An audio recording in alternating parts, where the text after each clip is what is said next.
সে বলেছে টাকা দেবো, এরপরে বলবে লোক ফর্ম ফিল আপ করতে পারেনি সেই জন্য টাকা দিতে পারেনি। সরকারটাই সাধারণের না, সেই জন্য কিছুই সাধারণ হচ্ছে না, অসাধারণ দেখানোর চেষ্টা করছে এবং সেই অসাধারণের উপর ভিত্তি করে হচ্ছে সাধারণ মানুষের জীবনটাকে হচ্ছে অসাধারণভাবে হচ্ছে গিয়ে শোষণ করার একটা পরিকল্পনা তৈরি হয়ে গেছে। এইটা করে দেখানোর চেষ্টা করেছিল যে একদম দিলাম ভালো করে মুসলিমদেরকে, মাইনরিটিদেরকে টাইট দিলাম, কিন্তু আসলে টাইটটা খেলো কারা? মুসলিম সম্প্রদায়ের মানুষ তো টাইট খায়নি, তাদের বলেছে কিনতে না, তারা কেনেনি। যে হিন্দুরা একদম গরিব অংশের হিন্দুরা লোন নিয়ে সেই গরুটাকে মানে লালন পালন করেছে, সেই গরুটাকে বিক্রি করবে বলে, সেই পশুটাকে বিক্রি করবে বলে, তাদের তো দুদিন পরে গলায় দড়ি দিয়ে আত্মহত্যা করতে হবে। সরকারটাই তো সাধারণের না, জিনিসকে সাধারণ রাখবে কী করে? মাদের ভরসা বোনেদের ভরসা বলে যেটা নিয়ে নিয়ে বাড়িতে যাচ্ছিল, সেটাই কি 12 পাতা ছিল? সেটাই বোধহয় 6টা কলম ছিল, 12 পাতা তো ছিল না। সরকারটাই তো সাধারণের না, সরকারটা তো কর্পোরেটের সরকার, বড় লোকের সরকার। দেখবে কোনো সময় যদি ওই কোনো ট্রিটি সাইন হয় বা কোনো এগ্রিমেন্ট সাইন হয়, সেখানে 10 পাতা 12 পাতা থাকে। তো মানুষেরই তো সরকার না, সরকার তো কর্পোরেটের বড় লোকের। সেই রকমই ফর্ম হচ্ছে কি তৈরি হয়েছে, মানে সাধারণ মানুষকে বলেছে টাকা দেবো, এরপরে বলবে লোক ফর্ম ফিল আপ করতে পারেনি সেই জন্য টাকা দিতে পারেনি। ফর্ম ফিল আপটাকে যাতে কঠিন করা যায়, মানে তুমি ভাবো না যে যেখানে দাঁড়িয়ে আমরা বলি যে বাড়ির ছেলেমেয়েরা ফার্স্ট জেনারেশন লার্নার, তার মারা, তার কাকিমারা, তার যারা বাড়ির আরও লোকজন আছে মহিলারা, তারা কোনো দিন হচ্ছে গিয়ে পড়াশুনো করেনি, বা আমাদের যারা মানে গৃহ পরিচালিকা যারা আছেন কোনো দিন পড়াশুনো করেননি, একটা সই পর্যন্ত করতে পারেন না, তাদের পক্ষে তো এই 12 পাতার ফর্মটা ফিল আপ করা সম্ভবই না। সরকারটাই সাধারণের না, সেই জন্য কিছুই সাধারণ হচ্ছে না, অসাধারণ দেখানোর চেষ্টা করছে এবং সেই অসাধারণের উপর ভিত্তি করে হচ্ছে সাধারণ মানুষের জীবনটাকে হচ্ছে অসাধারণভাবে হচ্ছে গিয়ে শোষণ করার একটা পরিকল্পনা তৈরি হয়ে গেছে। এই 12 পাতা ফর্ম দেখেই তো অনেক মহিলারা এখন থেকেই বলছেন আমরা আবার ভোট চাই, আমরা সরকার বদল চাই, আমরা 1500-ই খুশি ছিলাম, আমরা এই সরকার চাই না। এবার বিষয়টা হয়ে গেছে কি, তৃণমূল এবং বিজেপি দুটোই আমরা বলেছি, শুরুর দিন থেকে বলেছি, একই মুদ্রার এপিঠ এবং ওপিঠ। এতদিন ধরে হচ্ছে শ্যাডো অর্গানাইজেশন হিসাবে তৃণমূল বিজেপির দালালি করে গেছে। আজকে দালালের বড় বাবা বিজেপি, সে হচ্ছে গিয়ে এসছে, তাই জন্য মানে যাহাই তৃণমূল তাহাই বিজেপি। ও যেহেতু শ্যাডো ছিল তাই জন্য একটু মানে কিছু রাগঢাক করার চেষ্টা করেছিল, মানে একেবারে এই ভোট কনসলিডেশনের ক্ষেত্রে একেবারে মমতা ব্যানার্জি এটা দেখানোর চেষ্টা করতো যে মাইনরিটি ভোট মানেই একেবারে ওনার আগলে রাখার বিষয়, ওনার পকেটের বিষয়, যাতে হিন্দু ভোটটা মানে হিন্দু ভোটাররা তা সেইটা যেন কনসলিডেটেড হয় বিজেপির প্রতি। তাহলে সেইটা তো দুজনের তত্ত্বাবধানেই গোটাটা হয়েছে, মানে এইটাতে একদম তৃণমূল বিজেপিকে আলাদা করে দেখার কোনো কারণই নেই। এই যে বাইনারি মানে তৃণমূলের মানে এতদিন হচ্ছে গিয়ে যখন মার্কেট থেকে তৃণমূল পালিয়ে গেছে, বারংবার যে কথাটা উঠে আসছে যে একমাত্র বিরোধী এবং প্রধান বিরোধী শক্তি হচ্ছে বাম, তো সেইটাকে কমব্যাট করার জন্য 12 পাতার ফর্মটা লাগতো। কারণ এর আগের সরকারই তো বামেদের সরকার ছিল না, তৃণমূলের সরকার ছিল। সেই তৃণমূলকে প্রধান বিরোধী হিসাবে জিয়ে রাখার জন্য এটাই তো বিজেপির স্ট্র্যাটেজি, আরএসএসের স্ট্র্যাটেজি। এই 12 পাতার ফর্ম নিয়ে আরেকটা প্রশ্ন বারংবার উঠে আসছে, বর্তমান যারা সরকার আছে তারা বলেছিলেন আমরা ক্ষমতায় আসলে সাংবাদিকদের 5000 টাকা করে দেবো, যারা 3000 টাকার জন্য 12 পাতা ফর্ম ফিল আপ করছে তাহলে 5000-এর জন্য কত করা আপনি বলবেন? তোমাদের 5000 টাকা করে দেবে বলেছিল, 15 লাখ টাকা পেয়েছে এখনো পর্যন্ত? 15 পয়সা পেয়েছে? 15 লাখ টাকা ছেড়ে দাও। তুমি কেন গোটা পশ্চিমবাংলার, তোমরা তো সাংবাদিক, তুমি কেন গোটা পশ্চিমবাংলার গোটা দেশের সাধারণ মানুষকে বলা হয়েছিল নোট বন্ধ করা হচ্ছে, তার কারণ হচ্ছে কি বিদেশ থেকে কালো টাকা ফেরত আনা হবে। সেই বিদেশ থেকে কালো টাকা ফেরত আনার নাম করে 15 লক্ষ টাকা প্রতিটা ভারতবর্ষবাসীর অ্যাকাউন্টে ঢোকার কথা ছিল। 15 লাখ আমি ছেড়ে দিলাম, 15,000, 1500 সব ছেড়ে দিলাম, 15 পয়সা তোমাদের অ্যাকাউন্টে ঢুকেছে? আমারটাই ঢুকেনি, আমি জানি না। না, আমি বামপন্থী কর্মী, আমারটাই নাই ঢুকতে পারে, তোমাদের কি ঢুকেছে? তোমরা তো নিশ্চিতভাবে বামপন্থী কর্মী নও, তোমরা তো এই সমাজের সাধারণ মানুষ, তোমাদের কাছে ঢুকেছে কি? ওটাও আসবে না। মনে আছে 2016 সাল 17 সালে, 14 সালের পরে একদম 15 সাল কি 16 সাল, মানে 15 থেকে 17-এর মধ্যে, এক্স্যাক্ট আমার বছরটা খেয়াল নেই, ফ্রিডম 251 ফোন দেবে বলেছিল, মনে আছে? ফ্রন্ট পেজে হচ্ছে 250 টাকার 251 টাকার স্মার্টফোন দেবে বলেছিল। আমি তখন হচ্ছে গিয়ে ওই কলেজে ভর্তি হব, ওরকম সময় ভেবেছিলাম সরকার দিচ্ছে, সাধারণ মানে নতুন স্টুডেন্ট, 18 বছর হচ্ছে, এরকম একটা সময় বুক করেছিলাম আমি। এখন আমার 251 টাকাও ফেরত পাইনি, আমার ফোনও আমার বাড়িতে আসেনি। এরকম এই 33 কোটির ভারতবর্ষের দেশে 50%-এর বেশি মানুষ ওই ফোন হচ্ছে গিয়ে বুক করেছিল। একদম মানে মধ্যবিত্ত নিম্নবিত্ত অংশের মানুষরা যে 251 টাকায় কেন্দ্রের সরকার ফোন দেবে, সেই টাকাও ফেরত আসেনি। 251 টাকা করে তাহলে কত কোটি টাকার, কোটি কোটি টাকার, লক্ষ কোটি টাকার স্ক্যাম সেই সময় থেকে আরএসএসের সরকার, বিজেপির সরকার করছে, তুমি দেখো। না, সরকার ক্ষমতায় আসার আগে প্রতিশ্রুতি দেয়, সেই প্রতিশ্রুতি তো মমতা ব্যানার্জি দিয়েছিল। তো আমি তো বলছি তৃণমূল বিজেপি হচ্ছে কি একই মুদ্রার এপিঠ ওপিঠ, ওরাও ভাওতা দিয়ে ক্ষমতায় এসেছিলো, এরাও ভাওতা দিয়ে ক্ষমতায় এসছে। তৃণমূল থেকে বিজেপিতে মানুষের যে এই যে সোয়াপ করে যাওয়াটা সাধারণ মানুষের, এটা কি বিজেপিকে খুব ভালোবেসে করেছে বলে মনে হয় না? তৃণমূলের 15 বছরের অপশাসন এই অপশাসন থেকে মুক্তি পাওয়ার জন্য করেছে। এবার সমস্যা যেটা হয়ে গেছে, মানে তৃণমূলের শুরুর দিকটা একবারে 6 মাস অন্তত বা 3-4 মাস অন্তত সময় লেগেছিল এই দাঁতনকটা বার করতে। এরা তো 25-26 দিনে নিজেদের রূপ দেখিয়ে দিচ্ছে। তার প্রমাণ হচ্ছে যে বিভিন্ন জায়গায় হচ্ছে তৃণমূল সরে গেলে বা তৃণমূল, আমরা তো বলেছিলাম যে সরকারি ক্ষমতায় না থাকলে তৃণমূল দলটা হচ্ছে তাসের ঘরের মতো ভেঙে পড়ে যাবে। তার চিত্র আমরা দেখতে পাচ্ছি। তৃণমূল বিধায়করা যেখানে যেখানে জিতে তাদেরকে চোখে দেখা পর্যন্ত যাচ্ছে না। তারা কোথায়? বুলডোজার দিয়ে ভেঙে গুঁড়িয়ে দেওয়া হচ্ছে মানুষের কর্মসংস্থান, হকারদের পেটে লাথি মারা হচ্ছে। তৃণমূলের বিধায়করা কোথায়? কোথাও নেই, কোথাও দেখা যাচ্ছে না। দিক আগে মমতা ব্যানার্জি আর অভিষেক ব্যানার্জি, তাই তো?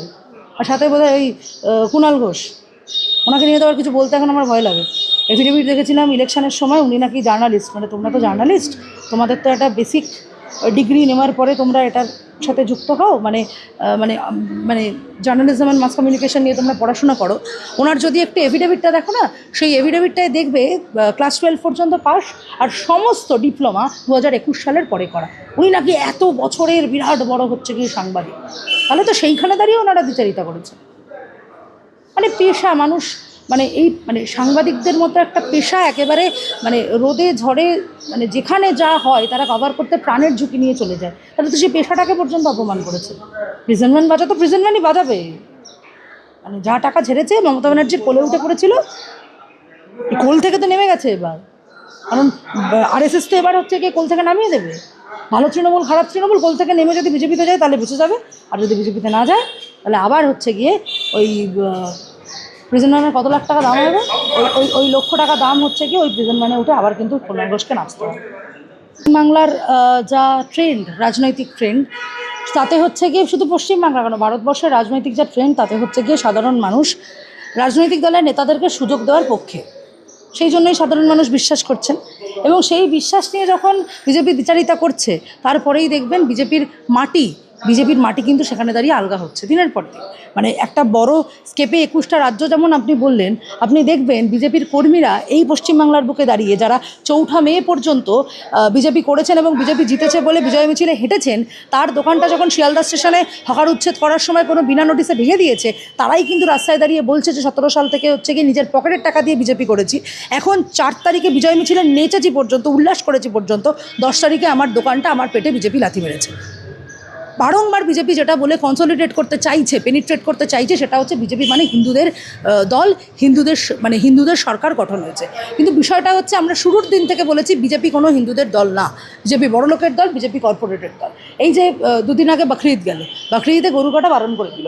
ওরা এইটা করে দেখানোর চেষ্টা করেছিল যে একদম দিলাম ভালো করে মুসলিমদেরকে, মাইনরিটিদেরকে টাইট দিলাম, কিন্তু আসলে টাইটটা খেলো কারা?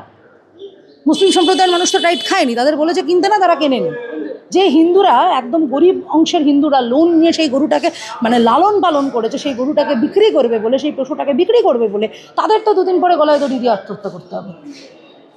এদিকে বিজেপির মানে নেতারা, মন্ত্রীরা তারা বলছেন যে যারা গরু বিক্রি করছে হিন্দু, তারা হিন্দু না। আরে ওদের পেটের খাবারটাকে তুমি জোগাড় করে দিচ্ছ, নাকি গরুর গায়ে হাত বোলালে ওদের হচ্ছে গিয়ে পেটের খিদেটা মানে চলে যাবে?